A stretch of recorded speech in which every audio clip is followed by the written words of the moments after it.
हमारे धर्मेंद्र प्रधान ने बोला है कि ये स्टूडेंट नहीं है, ये दहशतगर्द हैं। मीडिया वाले बोल रहे हैं मेकअप लगा लगा के 5 रुपए की लिपस्टिक लगा के बोल रहे हैं ये फंड पाकिस्तान से आ रहा है।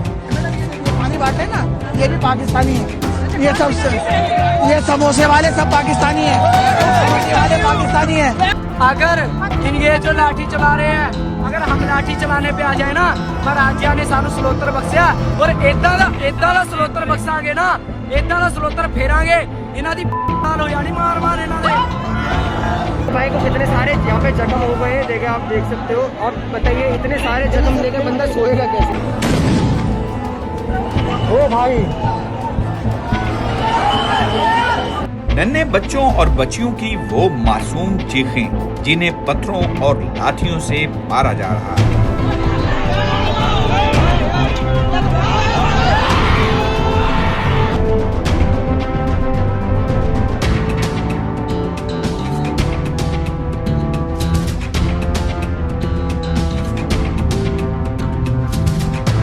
रियासत के ताकतवर तरीन इदारों और फौज को मासूम और निहत्थे तालिब इल्मों के सामने ला खड़ा करना ताकत का वो घिनौना रूप है जहां कानून की किताबें और जमहूरियत के दावे खून में लथपथ हो जाते हैं। देखिए ये किस तरीके से यहाँ, ये देखिए प्रदर्शनकारियों को किस तरीके से यहाँ पर पीटा जा रहा है, किस तरीके से यहाँ पर लाठी चार्ज किया जा रहा है। जुल्म की इस तारीकी में बच्चों की सिसकियां और माओं की आहो फहां सिर्फ दिल्ली के ऐवानों तक नहीं बल्कि पूरी दुनिया के ज़मीर को झंझोड़ रही है, क्योंकि जब रियासत अपनी ही औलाद के सीनों पर गोलियों और लाठियों के साए तान ले तो फिर तारीख के धारे बदल जाया करते हैं। हम लोग कोई डाकू है क्या? इतने बेशरम लोग हैं ये लोग। मुख्तलिफ आलमी और इलाकाई मीडिया हाउसेस इस वक्त इस लर्ज़ाखेज सूरत-ए-हाल की बराह रास्त रिपोर्टिंग कर रहे हैं, जहां ये बात सामने आ रही है कि एहतजाज करने वाले नौजवान और बच्चों पर पुलिस के साथ साथ कानून नाफिज करने वाले दीगर सख्त गीर इदारों ने बेपनाह तशद्दुद किया। सियासी हलकों और अपोजिशन जमातों ने इस बर्बरियत की शदीद मजम्मत करते हुए हुकूमत को कटहरे में खड़ा कर दिया है, जबकि अवामी सतह पर इस जुल्म के खिलाफ शदीद गम और गुस्सा पाया जाता है।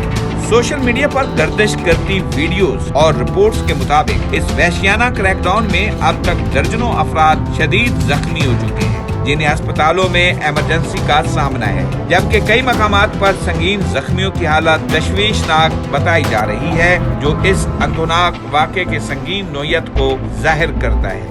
इस पूरी तहरीक की इब्तिदा बुनियादी तौर पर तालीमी निज़ाम, नाइंसाफियों और बद इंतजामी के खिलाफ हुई थी, जहां जनरेशन जी यानी जेन-ज़ी के नाम से जानी जाने वाली इस काकरोच नौजवान नस्ल ने सबसे पहले मुतलका वजीर तालीम के इस्तीफे का मुतालबा किया। लेकिन जब हुक्मरानों ने इस पुरअमन जमहूरी एहतजाज को कुचलने के लिए ताकत के वहशियाना हथकंडों, आंसू गैस और लाठी चार्ज का सहारा लिया और मासूम तलबा का खून बहाया, तो इस जबर ने इस तहरीक की सिमत और शिद्दत को यकसर बदल कर रख दिया। हम लोग कोई डाकू है क्या?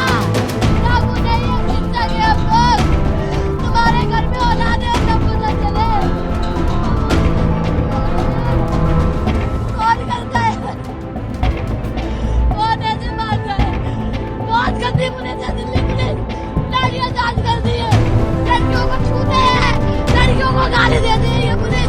अब ये एहतजाज सिर्फ एक वजीर के इस्तीफे तक महदूद नहीं रहा, बल्कि इसने एक बड़ी अवामी बगावत पर मबनी लहर की शक्ल अख्तियार कर ली है, जहां अब ये चीखते चिल्लाते नौजवान बराह रास्त नरेंद्र मोदी के इस्तीफे का मुतालबा कर रहे हैं। इस दंग का देने वाली क्रैकडाउन और हुकूमती हठधर्मी ने बैनुल-अक़वामी सतह पर मौजूद भारतीय हुकूमत के जमहूरी नकाब को मुकम्मल तौर पर बेनकाब कर दिया है। दिल्ली की सड़कों पर डटी हुई ये जनरेशन जी अब किसी भी कीमत पर पीछे हटने को तैयार नहीं है, और इनका मुतालबा ये है कि वो उस वक्त तक सड़कों से नहीं उठेंगे जब तक इनके तमाम मुतालबात तस्लीम नहीं कर लिए जाते और वो इस जालिमाना निजाम को बदल कर ही दम लेंगे।